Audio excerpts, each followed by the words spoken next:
In the mist-shrouded Scottish highlands lies a body of water unlike any other on Earth, Loch Ness. Long, dark, and impossibly deep, it snakes through the great glen like a vein of black glass. But it is not merely a place of cold waters and ancient hills. For centuries, it has been the stage for one of the most enduring legends in human history, the tale of a creature lurking beneath its surface, a beast so elusive and so steeped in mystery that its very name has become synonymous with the unknown, the Loch Ness Monster. Our story begins not with a tourist's blurry photograph or a sensational tabloid headline, but in the shadow of a world far older than cameras or newspapers. The earliest whispers of a strange water beast here come from the 6th century, in the life story of Saint Columba. According to this ancient account, Columba encountered a water monster in the river Ness, near where it flows into the loch. The beast was said to have attacked a man, and Columba, raising his hand and invoking the name of God, ordered it away.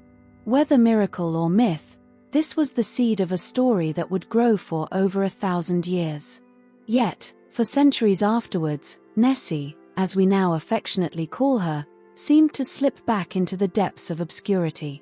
The loch remained, dark and still, and the people of the highlands carried with them a quiet respect and perhaps a quiet fear for what might be hiding beneath its surface.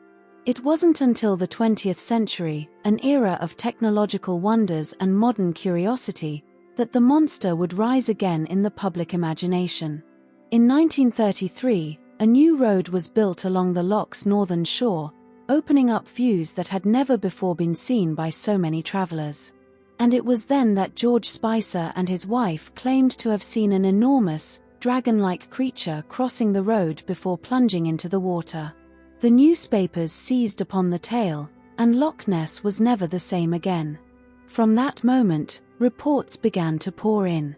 Fishermen, hikers, motorists all claimed to have glimpsed something strange, a long neck rising from the water, a humped back breaking the surface, ripples in an otherwise still expanse.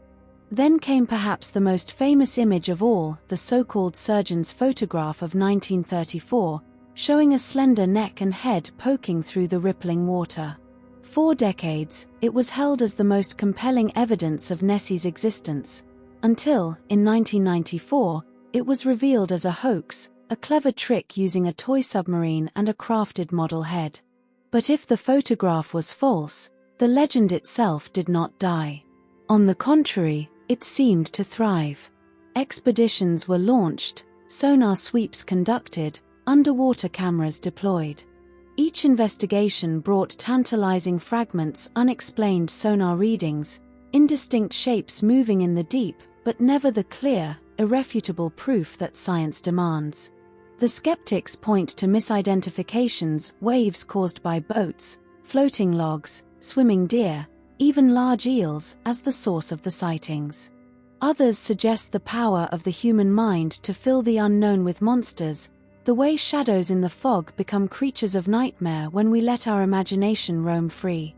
But for believers, these are mere excuses, desperate attempts to explain away the unexplainable. Part of Nessie's magic lies not in proof, but in possibility.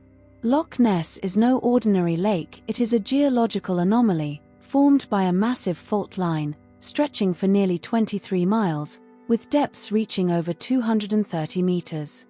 Its water is dark with peat, swallowing light whole, hiding anything within just a few meters below the surface.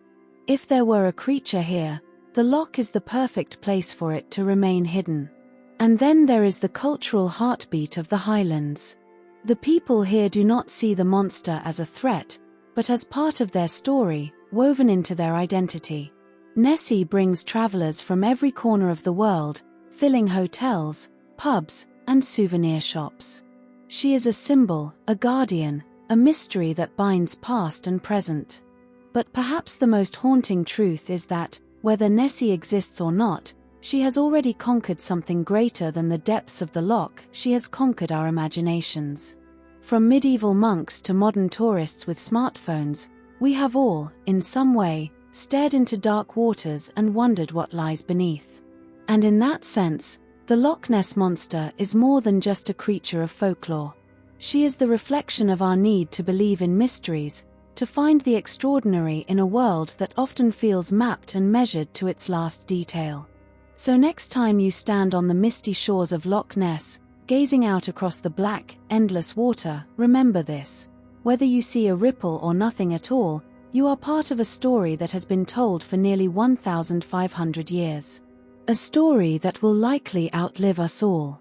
Because sometimes, the truth is not about what we can prove, but about what we choose to believe.